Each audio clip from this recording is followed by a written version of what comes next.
কিছু কিছু আমল আছে, কিছু কিছু কথা আছে, যে আমলগুলা করলে, যে কথাগুলো বললে, যে জিকিরগুলা বললে দোয়া কবুল হয়। কথা বুঝে আসছে? এরকম 7টি আমল আছে, 7টি জিকির আছে, যেগুলোর পরে দোয়া করলে কি হয়? দোয়া কবুল হয়।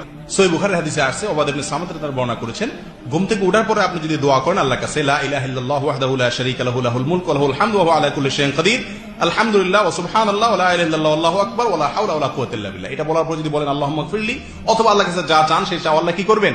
পূরণ করবেন। একটি জায়গায় ঘুম থেকে ওঠার পরে যদি আপনি এই দোয়া পড়ে আল্লাহর কাছে দোয়া করেন, দোয়া কবুল হবে। নাম্বার 2, আপনি যদি ইউনূস আলাইহিস সালামের দোয়া দিয়ে দোয়া করেন, তাহলে সে দোয়ার পরে আপনি যা চাইবেন আল্লাহ সেটা কি করবেন?